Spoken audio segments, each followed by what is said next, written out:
CMPX show is upon us. It's March 25th, 26th, and 27th in Toronto at the Metro Toronto Convention Center.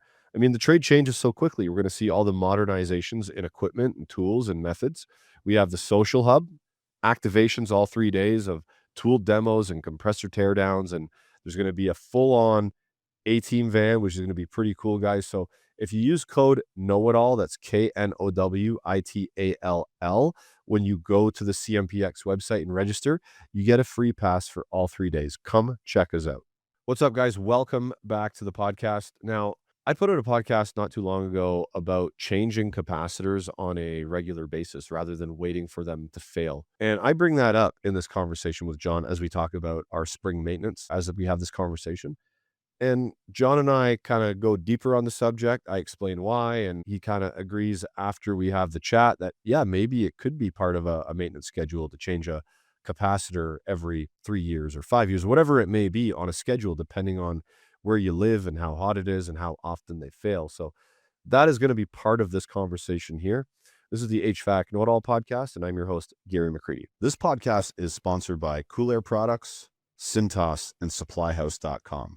Go to the show notes and click on the links to check these guys out. I don't want to spend the whole podcast on that, but I do want to state one thing. I found that when you do the proper load calc and you take out like someone's 80,000 BTU furnace, and now you put the right size in, maybe you put a 50 in, maybe it's a 60 or whatever it is, I found that it almost instantly fixes your static pressure issues. Right. Because now you're putting the equipment in that's sized for the home, and it wasn't the ductwork that was undersized at all. It was the equipment that was oversized, trying to push too much air into the duct, ballooning it out and creating that higher pressure. As soon as you reduce the equipment size, you have the right airflow, then your static pressure falls in line and the house is a lot more comfortable. Explains why they hear that big boom every time the unit starts up or stops, huh? Let's leave the whole static pressure thing alone for now. We're continuing this discussion about maintenance. So cleanliness, visual inspections, listening, using all your senses, HVAC, sixth sense, and all that, and airflow before gauging up. Let's talk about the refrigeration side of it, because we've talked about, like, we'll change the filter, we'll clean the coils, we'll clean the drain, we'll do all that kind of stuff when we're on our maintenance. On the refrigeration side, a lot of guys will gauge up on every maintenance, and some of the guys are gauging up not because they want to, it's because their company enforces it. It's policy to write down the pressures every single PM. Now, I know you're a big Measure Quick guy, but not everybody uses it or has it. We need to incorporate other ways to check a system to ensure it's running properly without putting a probe or a gauge on it. Maybe let's talk about that for a second. Yeah. So, I mean, in order to get into that, you get into design temperature difference of the coil. I can nerd out on this for a little bit, but essentially what it is the return air temperature versus the saturation temperature of the evaporator coil. You could do a bunch of math, but what it really boils down to is if I look at the return air temperature, my suction line should be about 20 degrees below that. There's a 35-degree design temperature difference. So if I had 75-degree return air, then I should have about a 40-degree saturated coil in the evaporator coil. Sounds normal, right? 40-degree saturation. I add 15 degrees of superheat to that. That means I'm back up to, I went from 40, now it should be about 55. That'd be 55 degrees. Plus or minus 5 degrees is what my suction line should be. That's how you can do a non-invasive without having pretty much anything. I can eliminate that whole 15 degrees of superheat thing just by saying return air minus 20 degrees. And that's about what your suction line temperature should be. It's kind of like going back to beer can cold, but just with some actual data behind it. Now, what bugs me is I've been on PMs with people. It's the hottest week of the summer. The space is satisfied. It's comfortable. There is all kinds of water running out of the drain, all kinds of condensate running out of the drain. The suction line is cold and sweating. There's all kinds of heat coming off the top of the condenser. And I'll see people throwing their gauges on. I'm like, dude, this thing is running perfectly. It's comfortable inside. The stats it's the hottest day of the year, guys. Remember that. It's like thermostat satisfied. It's comfortable indoors. We've got all kinds of heat coming off the top of the condenser. Our drain is pouring out water. We're doing some good work here. Our suction line is nice and cold and sweating. Yeah, beer can cold stuff. But if all of those things are happening on the hottest day of the year, the space being satisfied, one of the biggest ones, is like, this thing is running at peak performance. There's no need to throw your gauges on this. There really is no need for it. I mean, yes, maybe once in a while there is, but I think after you have enough experience using your visuals and senses and common sense, you'll come to the conclusion that if my system is clean, my coils are clean, my filter is clean, my drain is clean, my blower wheel is clean, it's moving the correct amount of air, my static is not too high, and everything checks out on the other side, like your temp drop across the coil and all the other things I just mentioned, why in the world am I putting gauges on a system? Just for fun to write down the number. It doesn't make any sense to me whatsoever. I completely agree with that, especially whenever you get towards the end of the summer, I guess you'd say, or even if you're doing in heater maintenances, if you're doing, after it's already been cold, I would always tell my techs, like, guys, they've made it through the hardest part of this summer already, or hardest part of this winter. You don't need to go in there and try to make a billion changes on here. It's obviously doing the thing it needs to be doing. So I completely agree with that. I mean, we're able to assess and say, hey, the system's working. Let's let it keep going. Our main job, like we've talked about before, make sure that it is dirt free. We need to make sure that we're getting as much dirt and removed and that system is running cleanly. Now, we can get into another debate on here on a 20-degree delta T. 20 degrees is not the delta T that we're all looking for. You mentioned that it was removing a lot of water. People were comfortable in the house, but I could have a 10-degree delta T and still be moving the exact amount of air and refrigeration charge and everything be fine. Depends on that latent load, how much humidity is in the air. It's probably not a big, I can't imagine. I don't know, never been there, but not a bit. Humidity might not be a big issue in your neck of the woods up there. But I'm originally from Tennessee, and there's quite a bit of humidity down there, right? So if I'm removing a huge latent load out of a home, I could see a 15-degree delta T, and that's perfectly fine. Um, you know, I keep going back to it, but that's what it's what I know. If I'm using something like MeasureQuick, it'll show me what the sensible capacity that I'm removing, and as well as the latent capacity. That hidden heat, that latent heat. It's actually being able to show it through the enthalpy that you're using with your psychrometers. We've got to the point where all of this information is really good and we can utilize it quickly and get a lot of information that is going to put us down the right track. Is there a problem? Is there not a problem? And we can do this with a strategy, knowing that what we're using, like these apps that have all got the calculations in the background, it prevents human error, user error, if you've got the probes in the right spot. So, what I wanted to move on to next was the electrical section of a system. Now, I will open up the electrical panel on a commercial. Sometimes the panels are there's panels where I've actually needed a ladder to get up and get to the contactors that are literally like 8 inches And high you guys are type thing. rebuilding contactors and stuff. We just throw them away when we get that. Sometimes, yeah, a contactor gets rebuilt in the field if it's a big enough one. Now, visual inspection of these things is really important. So I take all the covers off of my contactors. I look for pitting, and I will push the contactor in with the power off, push the contactor in, making sure like it's not stuck or caught. Because a lot of times, especially on like a startup, you can push the contactor in and it won't budge, it won't move. Or sometimes you go to push it in and it's already stuck and welded. So these are things that you need to find on a PM and rectify it.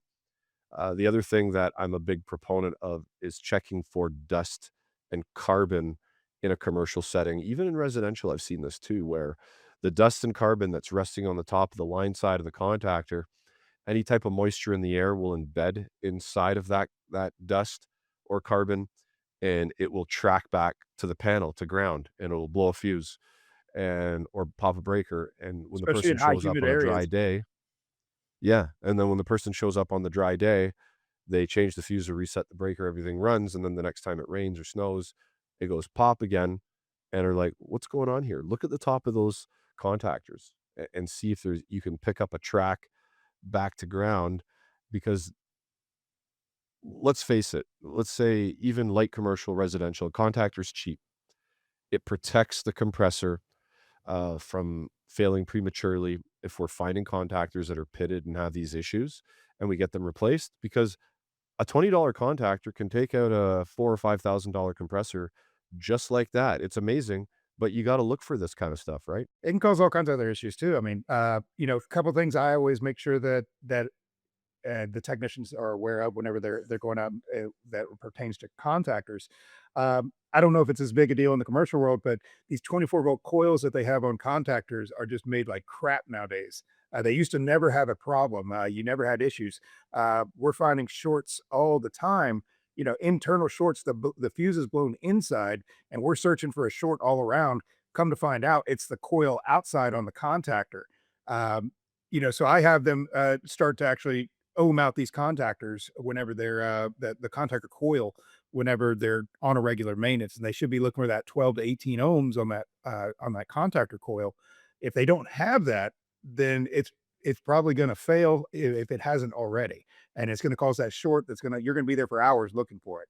You talk about pitting and things like that. We can also eliminate the guesswork on pitting. We could push in the contacts manually while the power is off, and we can ohm out across. We should see 0 ohms. Or while the unit is live, we could look for a voltage drop across. If I see a voltage drop, yeah, it's pitted. It didn't make a good contact. If I'm seeing any more resistance than 0, then that means it's probably pitted, right? So just a mechanical way of looking at this and actually like measuring it stuff. But yeah, nothing beats the eyes. You could look at it and see, hey, it's all burned up, pitted, and disgusting. So just different ways of looking at it. For sure. There was a call that I went on in the summer just in my neighborhood. It was somebody walked by my house, seen my van. They're like, "Hey, we put our own thermostat on. It's not working." And I get this all the time. People are buying their own thermostats and installing them themselves.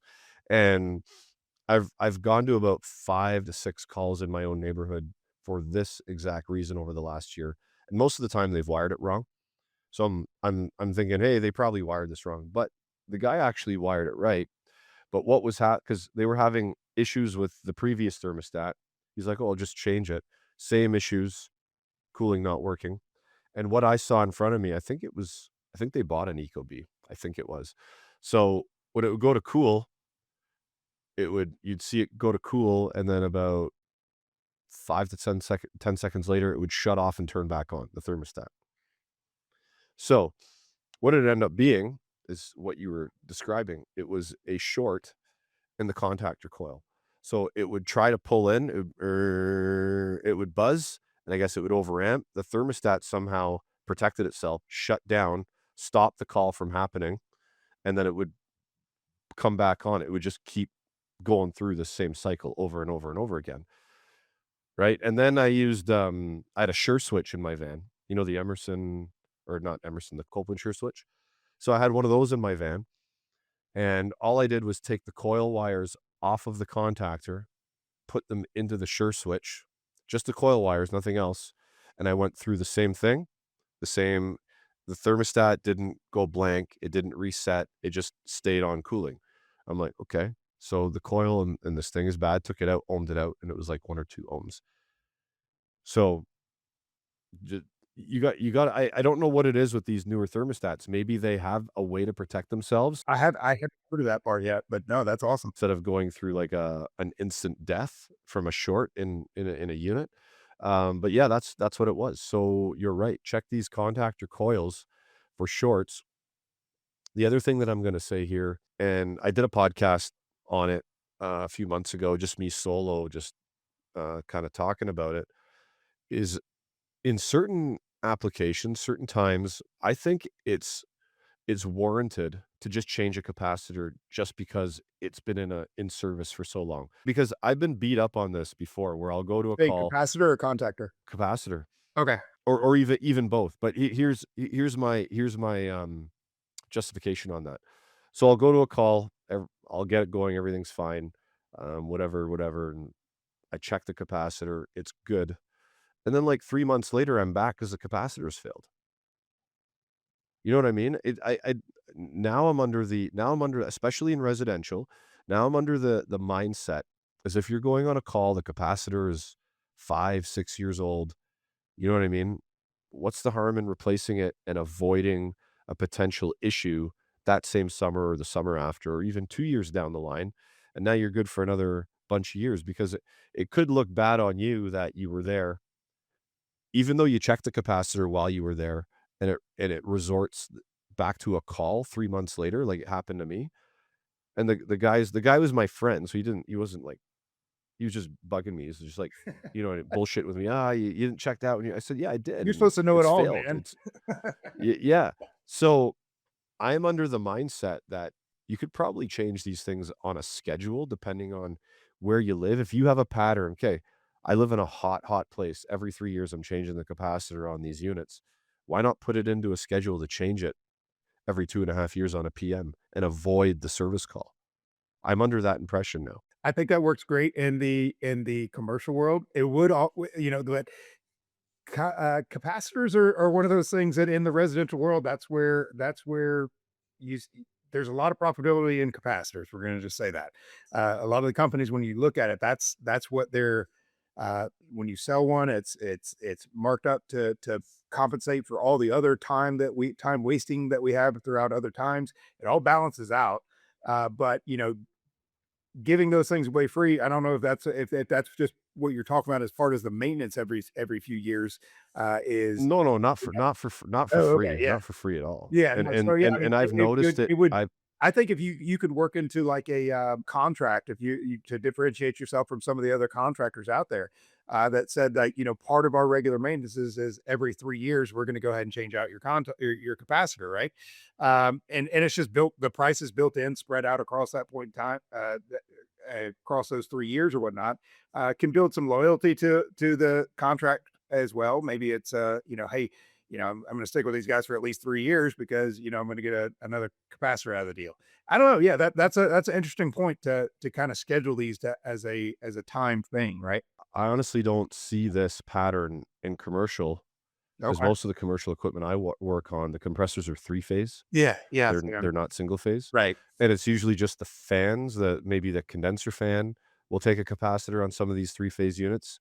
It's weird they do it that way, but I've noticed this pattern in residential specifically I mean, it where also has a lot to do with again, I mean, we talk about the manufacturing of contactor coils, but the manufacturers of capacitors are awful. If they're not coming from this half of the world, then they're usually even worse than you know what I'm saying? A good capacitor should last you at least 5 years, but we're seeing them that are bad a year later, and that is just unacceptable. And that has nothing to do with anything other than manufacturing, I'm going to assume, unless you had just loose contacts on there on your Staycons, keeping on there. I just can't understand why in the world this is happening. I even started cutting some in half, try to see what in the world was going on. A bunch of goo and silver tape looking stuff. I was like, well, I guess there's not much to it. anyway, I just thought I'd bring that up because just a pattern I noticed, and I'd be a big proponent of it. If I was running a large residential business, it would be something that I would try to push on a customer because there is value there, especially the value, they may not see it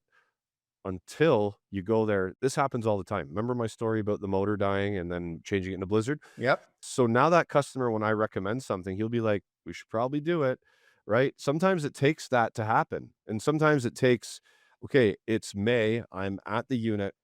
I think I should change the capacitor because I notice it's about 5 years old, it's got some corrosion on it," and the homeowner be like, "No, it's okay, it's working right now." And then on their son's birthday party, when they have 30 people over and the AC goes out and nobody can get there, the next day someone shows up, "Hey, it's the capacitor. Remember I told you to change this 3 months ago?" It would avoided all of your problems, and that's when people start to go, "Okay, maybe he's onto something here. Maybe he does actually know what he's talking." I gotta run in a few minutes, Yeah. but last thoughts on we touched on cleanliness, we touched on refrigeration side, electrical side. Is there anything else that we didn't touch on or you feel is important to end this conversation? All the companies that I've worked for, we cleaned condenser coils. We pulled the top, cleaned the actual condenser coil. I'm not sure if everybody does that or not across, I'm sure not everybody does it, but I think that's a very, if we're adding value to our maintenance and actually doing a good job, I think cleaning that outdoor condenser coil is easy thing that we can do to try to build value. And it's going to help that system be able to breathe better and work better. That's one of the big things out there. Again, we're looking for dirt and cleaning everything out. And I know in my neck of the woods here, in just a couple of weeks, there's going to be all kinds of pollen and everything going everywhere. And that's going to be sucked into every single one of these units. And you might not even be able to see it. So just wash off that outdoor coil. Let's get those things clean so that they can breathe and they can, systems can run a little bit better. All right, John, again, I really appreciate this, man, and we'll probably do another one of these before the summer's out, I would imagine. Maybe we can pick a different topic, but it's always good chatting with you because you are passionate, you're knowledgeable. I mean, it's just two guys talking shop, and that's what I love. All right, brother. I appreciate All it right, brother. so much. I look forward to the next time. Yeah. Thank you. All right. Thanks a lot.